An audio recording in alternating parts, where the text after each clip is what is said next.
Talking with Mike Nelson, Kevin Murphy, and Bill Corbett, formerly of Mystery Science Theater 3000, now of Rifftrax. Hello, gentlemen. It's great to talk to you. Hello there. Now, I want to. You too. I want to say that I am a longtime fan, and to prepare for this interview, last night I did watch Fun in Balloon Land, which I understand, Mike. You said it's Mike. You said it's one of your favorite movies ever. So, oh man. It's what was your experience, Jerrod? Give it to us straight. I was falling asleep watching it, and it was kind of like it was a fever dream. I had taken some. So well put. I had taken some allergy medication. I couldn't quite tell which was which. So, this is not the way to watch Fun in Balloon Land, man. I need to watch it. You have to be alert and ready. I need to watch it totally sober next time. So, first of all, I'm well aware of the concept here. I've been a fan of MST3K for 25 years and Rifftrax after it. But give us kind of the gist of what Rifftrax is for people that don't know.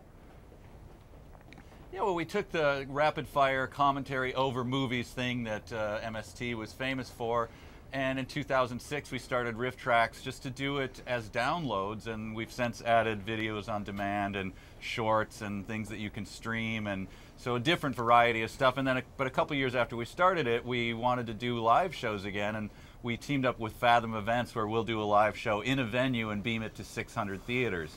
So we've got 4 of those this year, and they're all movies that are really at the top of our list. I mean, titles like Santa and the Ice Cream Bunny and Miami Connection and The Room and Sharknado 2. So it's a really good slate of films. Now, I had the chance to actually meet and speak with Greg Sestero, who plays Oh Hi Mark in The Room about a month ago. Yeah. Right. And I did talk to him about the upcoming Rifftrax thing, and he was super excited. Do you find that that's kind of the general vibe about The Room? I mean, this is kind of a cult. It was a cult movie that became popular because it was so terrible.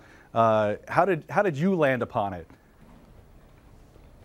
Well, I mean, we knew about it almost as soon as it happened, because people run to us when there's anything about like a super bad movie. So we saw it a long time ago. I could barely dream that we would get to be able to riff it. Yeah. And yeah, it seems like with movies like that, people realize after the fact that they were in a real stink burger.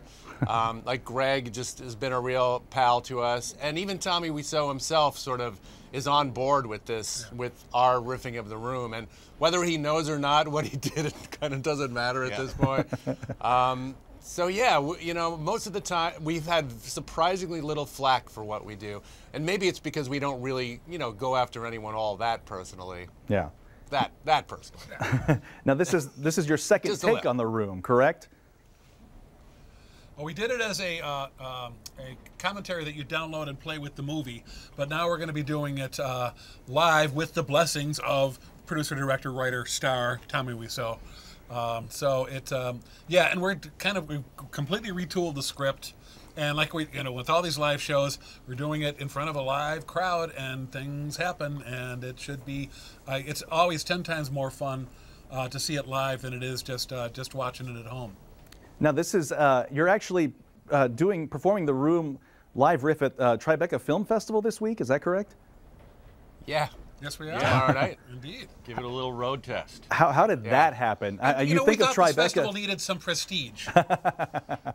So, Exactly. this year's slate of movies was funded by a Kickstarter, which has been something you've been successful at, and I am a proud contributor at the $175 level. So I'm looking forward to my autograph. Oh, wow, thank you. I'm looking forward to my autograph poster, frankly. But tell us, how is the Kickstarter? How has the Kickstarter thing helped you expand what you do in the live shows?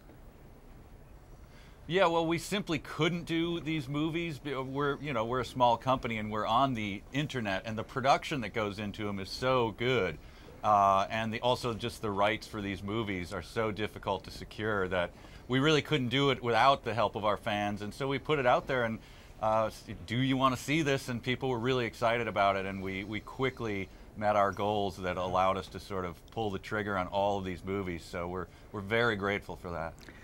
Now, can fans expect anything kind of surprises from the live show? I know in the past, maybe you don't want to reveal it, but I know in the past you've had some guests. Can they look forward to maybe more celebrity guests, maybe some former MST3K alums, anything like that that you want to kind of tease and maybe not spill the beans entirely about?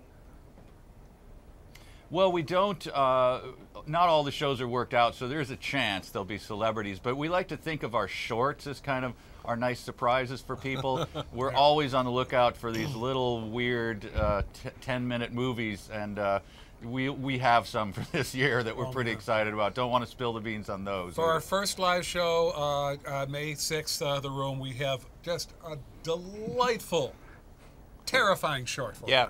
It'll make you rethink the entire 20th century. So, which is more fun for you, these the shorts or the features? I know the shorts get super weird, but the features, some of them are just like Fun in Balloon Land, for example. Where did that come from? What surprises you more, the shorts or the features? Boy. Well, that one is just, I mean, that has one of my favorite moments of all time when the little kid is wearing the little gold diaper and walking around to meet the lobster monster. I mean, those things are sort of irreplaceable, but I mean, the room is full of many delights as well, just weird things. So I think we all enjoy those, the kind of over-the-top weird moments, and I think I think people, the audience, likes those as well. And what about a movie like Sharknado and Sharknado 2, which you're riffing this year, when they're kind of, I don't know if the right word is made to be bad movies, but their tongue is planted firmly in cheek throughout the whole thing. Do you find that harder or easier to riff than something that was just a total misfire from beginning to end? I think we were surprised by how successful Sharknado was. I mean, we saw it, we knew what it was, and come on, it's got Ian Ziering and it's got Tara Reid, you know, so immediately, those are two liabilities for some people, assets for us. And so, you know, we didn't know how the audience would react, but it was huge. It was one of our most successful live shows yet, so I think Sharknado 2 is probably going to continue in the same way. I mean, maybe it's sort of tongue-in-cheek, but they weren't even good at being tongue-in-cheek. No. That's the thing.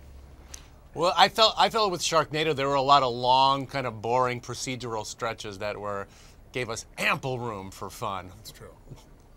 What's the one movie that you wish you could get your hands on right now of anything that's been released, theatrical or maybe something from the archives?